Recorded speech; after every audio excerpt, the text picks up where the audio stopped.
Thank you so much for joining me today. I really appreciate you, your time, and your expertise above all things. How are you doing? Yeah, I'm great. Great, how are you? Yeah, I'm good. Good, man. Thanks for having me. You are now in between two Africa's Not a Jungle shows. Yeah. What is it like for you to bring that experience to life on home turf? Um, it's amazing, it's amazing, especially this time around because we are linking the event with the foundation work. You know, we're doing the one that's upcoming now is in Melrose Arc, which we basically have created an African Not a Jungle stage in a Black Coffee Foundation event. Continue to raise funds for the foundation so that we can continue do the work of assisting South Africans that need the help. Yeah. Mm. Tell me about that name, Africa is Not a Jungle, because we understand it as we know, but Yeah. there's some education about telling the rest of the world exactly what's happening in contemporary Africa. Tell me a little bit about that. It's basically there to help us be seen in the right light. Till today, if you were to Google Africa, the images that you will see about the continent are not real images. I'm not saying not every country is out of a doghouse. I'm not saying we are fine. I'm just saying we are a continent that is growing, that is positive, that is driven, that is talented, that is like all the positive things, and creating an event like that with such a statement as a title, as a name, is part of the conversation for me. I just thought it was important to not shy around or beat around the bush about what I was trying to do, first as an event. And secondly, as far as talent is concerned, I mean, everyone knows, the most talented people in the world are from here. I don't care in what sector, but mostly in music, which is what that show is about. It's basically showcasing the best of what we have on the continent. And my dream for it, which is something that we've done, and I want us to continue doing it, is to kind of like tour it around Africa. So we've done Mozambique with the brand. We've taken it there. We've taken it to Angola. But I want to go out. I want to do it in Nigeria. I want to do it in Kenya, in Ghana. I want it to be like an African thing where other Africans can kind of like get on the bandwagon as well. And because it carries so much positivity and reassurance to us, African people who for many years we've lacked, drive, because of how we are seen by the world. And, but the idea is just to get this word out there, yeah. Speaking of how we're seen by the world, you've become sort of an ambassador for African music as you travel and as you perform and you represent the country and the continent in that way. First of all, what's special about that for you and those experiences and kind of flying an African flag in places that maybe haven't experienced us or our sounds before? I think when I started traveling, I didn't think it was a bigger thing for the continent. It was just me, personally being a young driven man who had so many dreams and goals and just achieving more in life and like pushing all the boundaries just for myself. And over the years, I've realized that I carry so many dreams with me. I carry so many of African children's dreams. Kids who never even thought they would leave the township, let alone the city they're born, let alone the country. And me being someone who was born and grew up in the same way most of African kids grew up, and haven't been able to push all the boundaries and, not feel any kind of pity for myself, as an African, and just focusing on growing.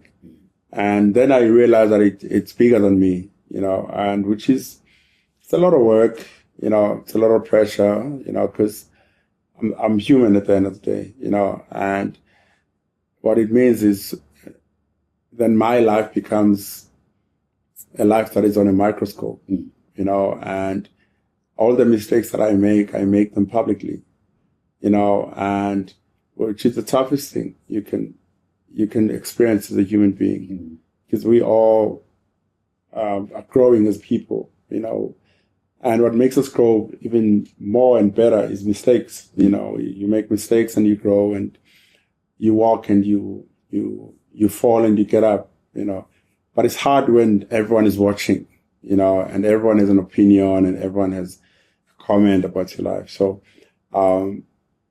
in the end, it has become such a big burden, and I don't mean that in a negative way. It has become a bigger weight to carry, because there's so many people that are watching and are inspired, and who want to kind of like walk the journey, And I today, the grown up me is grateful for actually being able to walk the journey that I've walked, and failed where I've failed and stumbled where I've stumbled, because it's a true reflection of how one can grow, and it's raw and it's pure and you can see it. Some people try to sugarcoat their lives and make their lives seem perfect, and they're untouchable, they don't fail, and I've failed in public. I've won in public, I've failed so many times in public, and I'm at a space now as an adult where I see that as a blessing, So yeah, it's been such a journey, to be seen by, Africa as someone who's carrying our culture forward. Speaking of pressure, I want to talk about that in a creative space. Yeah. Because 2021, the album Subconsciously became the album you won a Grammy for. Yeah. Creating since then, have you felt kind of any pressure creatively to channel your sound in a different way? No, and the reason I haven't felt pressure is because I haven't worked on music since then. I haven't thought or started working on an album since then, and I've recently just started building a music studio. Okay. And my goal is to start working again on an album, and I just feel like Subconsciously was a specific album where I was pushing some boundaries for myself, even with the genre of different genres of music that I put on the album. They were very specific to what I wanted to achieve, because my previous albums were house music albums. And for the first time, I just wanted to kind of like push myself and create different tempos, work with different people, and work with like some of the most prolific and giants of music. That album really, really pushed boundaries for myself. I have like the likes of Asha, David Guetta, Pharrell, amongst many artists on the album. These are people that I dreamt of, coming from where I come from, working with, and, so it was very specific, and I don't think it's something that I want to do again. I have that thing also about music, I don't like staying on a loop, if I put all my energy on something, like doing Moses Mabida concert. Yeah. When it's done, it's done. I don't have to go back again and redo it. It's done. I've ticked the box. If I'm going to sell out Madison Square Garden, I will do it once. Once it's done, it's done. And I think we're going to announce today that I'm doing O2 in London, which I'm looking forward to. But when it's done, it's done. I don't have to keep on repeating the same way I've been doing albums, the same way I've been doing production. I just feel like my journey is my journey because it evolves, and And I don't have, as an artist, I don't have to explain myself to many people, even though some get confused. And those who understand me, who've been following me for years, I think they kind of get it, like I keep moving. I don't have to keep repeating the formula that works and whatever that makes other people happy. I'm very true to myself and to my voice. With that in mind, how would you describe your sound today? I don't think I have description. I don't have description for anything. I don't have description for the kind of art that I like collecting. I don't have description for the kind of clothes that I wear. I don't have specific colors on things.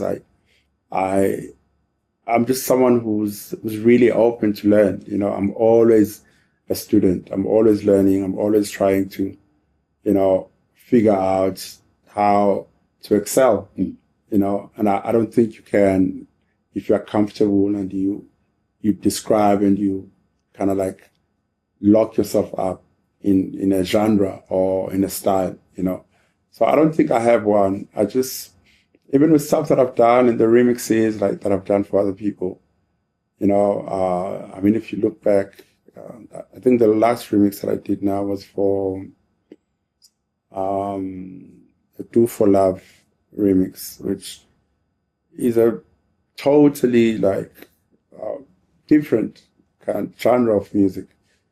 I listen to the voice, I listen to the music and I follow.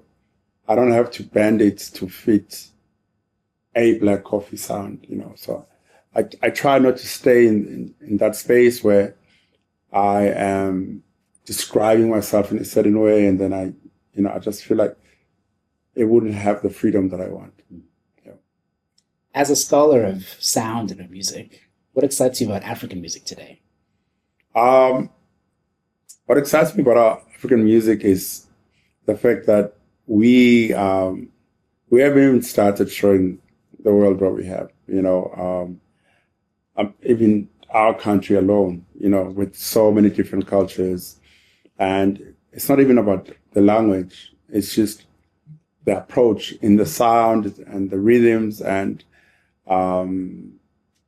how each culture approaches melody and a song and creativity, how we approach everything, how we approach dance, we just have so much, that we haven't even shown the world, and that's what excites me. I just feel like we are one continent that really has a gift, and it's a gift that's always going to keep giving, and as someone who travels and who's been everywhere, I've seen many things in music, and I've seen how almost other parts of the world have reached a ceiling, culturally, as far as their music is concerned.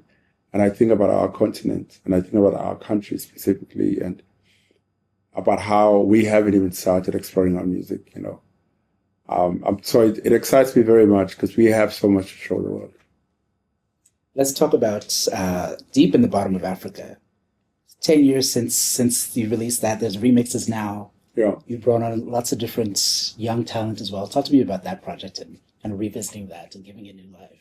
Yeah. Deep in the Bottom of Africa is one of the most beautiful projects that I've ever done. And people don't know this. I am featured on the song. Monique Bingham is the one who approached me to do the song. And, we've always talked about working. And so she started with the production of the song. And I kind of I co-produced what she started doing, and we went back and forth. People don't even know that on the original, she's the one playing bass on the song because she can play an instrument and she sings and she plays bass on the song, which is why you see that on the music video. So the song itself came from her. It was like her brainchild. She wanted to do this thing for a long time, and I've always wanted to work with her. Back in the day when I started collecting records, she was one of the people I really, really looked up to. She used to sing with a band called Abstract Truth. And I was always blown away by her approach. And she was always my idol in house music, And when I finally met her back in the day, I told her, like, one day I would love to work. And then she came with this song, and I sat with it for a while. And then eventually I had some ideas and I started working on it. Even though it's known as a black coffee song everywhere around the world, it's really like a Monique Bingham song featuring black coffee, So even this remix project, she's the one who's been like a pioneer of it. She went and chose people to remix it. She really worked on it, because, like I said, it was on her album. And all I had to do was just like approve and, but she's one of the people I highly, highly respect in the music industry, and one of the people I would like to do more work with, even beyond just making songs, in just the music space and like teaching, and because I feel like she has so much to offer. Yeah. And she just loves South Africa so much. I mean, you can she's you can our feel sister. it. She's ours. She needs a passport Yeah. and a house. Yeah. Speaking of teaching, what do you want? What is your hope for the next generation of African superstars? The reason I'm mentioning teaching is because I just feel like we have such an informal industry. I just feel like those who have been walking this journey, at this point, there should be like journals that are written for any kid who wants to be an artist, and they go read this book on how to start. What are the right things to do? What are the wrong things, not to do? And most importantly, what destroys artists is mental health, and not because you are not ready, you are not mentally fit, but because fame itself changes who you are. I want to start making money, and it doesn't matter where you come from. Fame is just a different thing. You could come from a good family, you could come from a very humble family. The minute you start receiving that power, and I just feel like in whatever that we do in creating stars, that should always be the goal, to first make sure that mentally everyone is fit. While you're growing and you're becoming famous, it's just common knowledge that you're also attending, to your mental health, and you talk to someone about fame, and, I just feel like that's what's missing, and it's something that I speak of and I speak about a lot, to all the kids that are starting to make a wave. Just don't forget your mental health. It's such an important thing. What do you think the world gets right about us as Africans? What do you think they get wrong about us? I think everyone who's been here, like everyone that I've met, speaks about how warm, South Africans are. We are very warm people, and they speak about the weather. Obviously, they speak about the food. What they get wrong about us, I haven't seen anyone, who's negative about South Africa. It's one of the places that really has potential, to be like really, really great, given the right resources. And, I haven't had people who say South Africans, I just think South Africans are tough on South Africans. I think South Africans are really tough on each other. And as someone who's an artist here, I've seen it firsthand. They love you so much, and the same love that they give you, can turn into hate, and they can give you the same hate equally. But I credit our past, I credit, the families that raised us, because of our past. I credit how we grew up, our environment, and, very few people grew up in more like positive environments. And, and it's something that's very hard to shake off, But I think South Africans are more hard on other South Africans. 30 seconds. What's probably the biggest lesson you've learned or that you would pass on to someone who wants to be you tomorrow? When it comes to your art, just follow your heart. Most guys like start. You must remember when you're an artist, like I'll make an example of myself. When I started doing my first album, I was alone. I literally made music on my headphones. I didn't have a studio and with a computer, and everything that I created, I was creating it on my own.